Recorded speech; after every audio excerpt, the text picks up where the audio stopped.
Hello, my name is Omar and I'm a programmer. Sometimes people ask me how to add meta tags to your YouTube using HTML.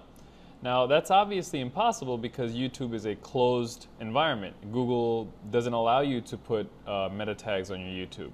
But there's one way around this. What you can do is embed the video onto your own page. Now when you do that, you can put meta tags, all the meta tags you want on your page. So why don't we come over here and I'll show you an HTML document that I have set up.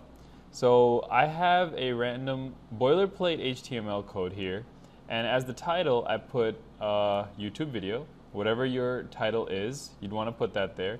And in the body, notice that I embedded the video, and you can get this code from the YouTube website. Just click on share and embed, and up on the head section I put meta name description and I put the content description.